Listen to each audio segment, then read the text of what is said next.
Hello friends, welcome back to GS launcher.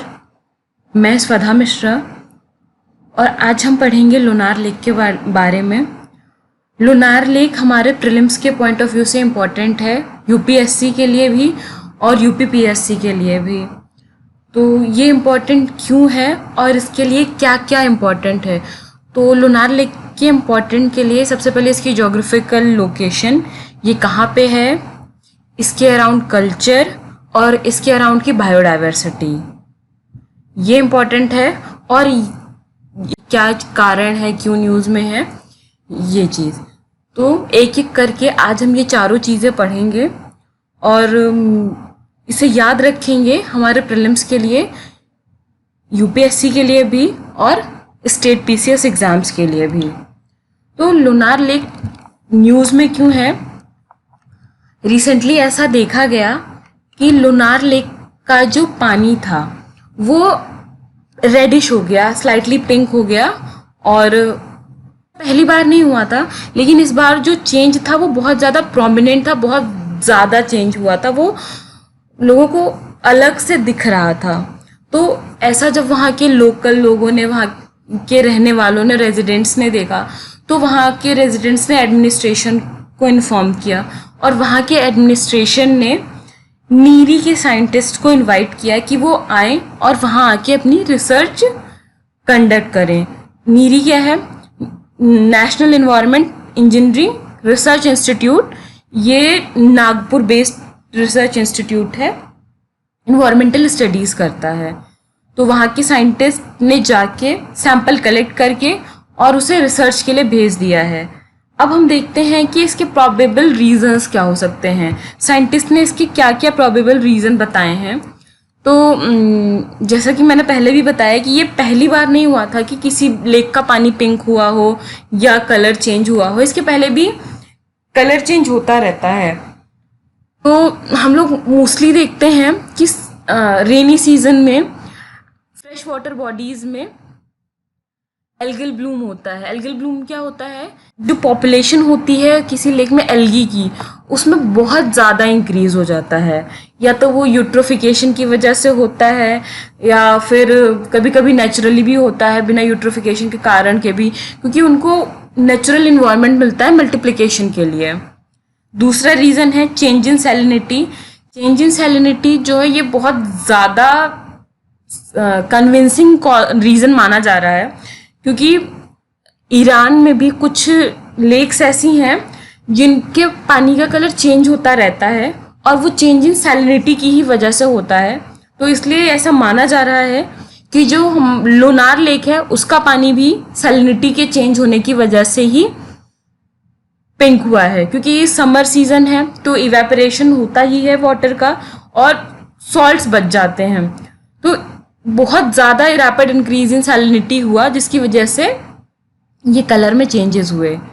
तीसरा है हमारा बायोलॉजिकल चेंज, क्योंकि पिछले 60-70 डेज से लॉकडाउन चल रहा है और उससे लेक से ह्यूमन इंटरैक्शन बिल्कुल मिनिमम है, ना ही उसमें कोई ह्यूमन वेस्ट डंप किया जा रहा है, ना ही इंडस्ट्रियल वेस्ट डंपिंग हो रही है, केमिकल वाटर की कोई भी किसी भी तरीके की डंपिंग नहीं हो रही है।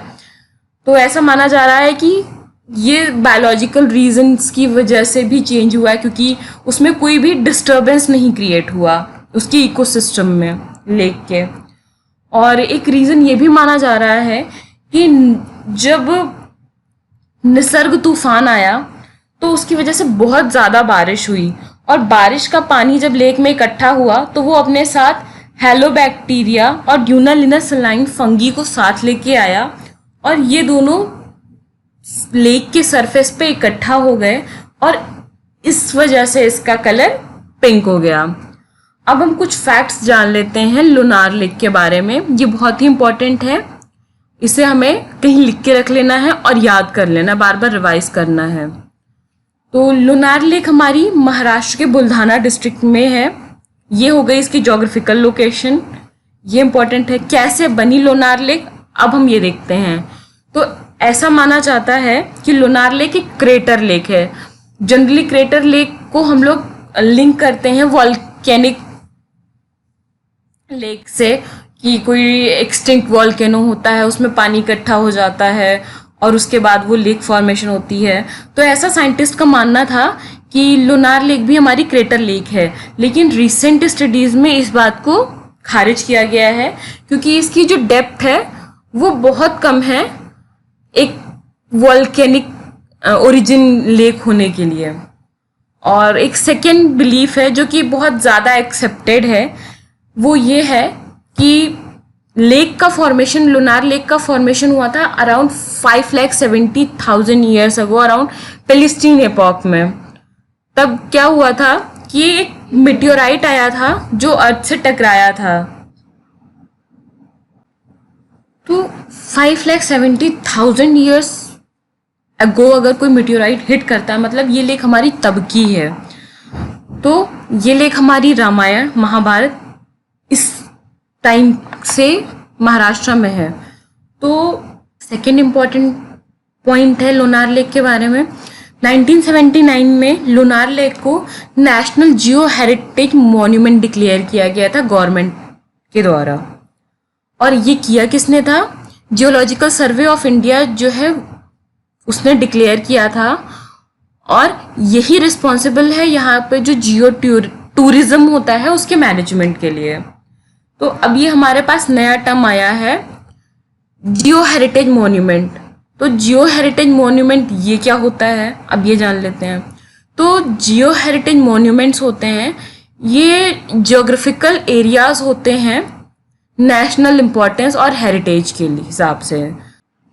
जियो हेरिटेज हमारे ऐसे स्ट्रक्चर्स होते हैं अर्थ पे जिनकी स्टडी करके हम लोग अर्थ के एवोल्यूशन की हिस्ट्री जानते हैं कि स्टेप बाय स्टेप अर्थ में क्या एवोल्यूशन हुआ, कैसे कैसे चेंजेस हुए कि आज जो हमारी अर्थ है उसका फॉर्मेशन हुआ। और लुनार लेक हमारी कल्चरली भी बहुत ज़्यादा सिग्निफिकेंट रखती है। क्यों? क्योंकि लुनार लेक के आसपास का जो सराउंडिंग एरिया है उसमें बहुत सारे एंशियंट टेम्पल के अवशेष मिले हैं, और इसमें सबसे ज़्यादा इम्पॉर्टेंट टेम्पल है दैत्यसूदन टेम्पल। दैत्यसूदन मंदिर भगवान विष्णु, सूर्य, दुर्गा और नरसिम्हा के अवतार को समर्पित है।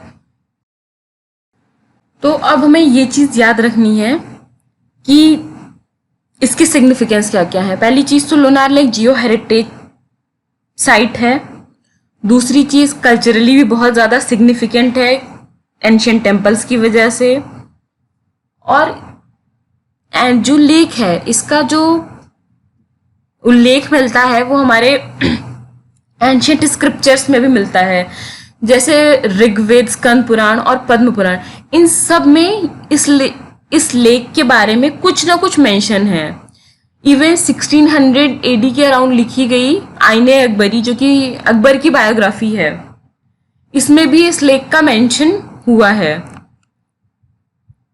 सो अब हम लोग नेक्स्ट आते हैं कि लुनार लेक के आसपास की बायोडाइवर्सिटी क्या है। तो लुनार लेक का जो एरिया है वो बायोडाइवर्सिटी के हिसाब से बहुत ज़्यादा रिच है, और इसको देखते हुए 2015 में जो उसके अराउंड 4 किलोमीटर स्क्वायर का एरिया है उसको lunar lake wild life sanctuary declare कर दिया था महाराष्ट्र गवर्नमेंट ने। तो यहाँ पे लेक है, ये बहुत सारे रिच प्लांट्स और एनिमल लाइफ को अपने इकोसिस्टम में कंटेन करके रखता है। लुनार लेक जो है होम है बहुत सारी माइग्रेटरी बर्ड्स का, रेजिडेंट बर्ड्स का। इसमें से कुछ एग्जांपल हम लोग ले लेते हैं, ब्राह्मणी डक, शोवेलर, टील और इसी तरीके की बहुत सारी बर्ड्स। इवन लुनार लेक को रामसार साइट डिक्लेयर करने के लिए भी अप्लाई किया गया है, बट उस पर अभी तक कोई रिजल्ट नहीं आया है। लेक के लिए ये सारे इंपॉर्टेंट पॉइंट्स थे। लुनार लेक वाइल्ड सेंचुरी, उसका एरिया क्या है और कहाँ पे है, बायोडाइवर्सिटी के पर्पस से क्यों इम्पॉर्टेंट है। दूसरा हो गया कि कितनी पुरानी है, कहाँ कहाँ पे उसका मेंशन है और उसका डायमीटर क्या है, कल्चरली क्यों सिग्निफिकेंट है, नेशनल इम्पोर्टेंस क्या है। कहाँ पे है, लोकेशन क्या है, कैसे फॉर्म हुई थी, ये सारी चीज़ें हमें याद रखनी है अपने एग्ज़ाम के पॉइंट ऑफ व्यू से। तो आज के लिए बस इतना ही। Thank you. Keep studying.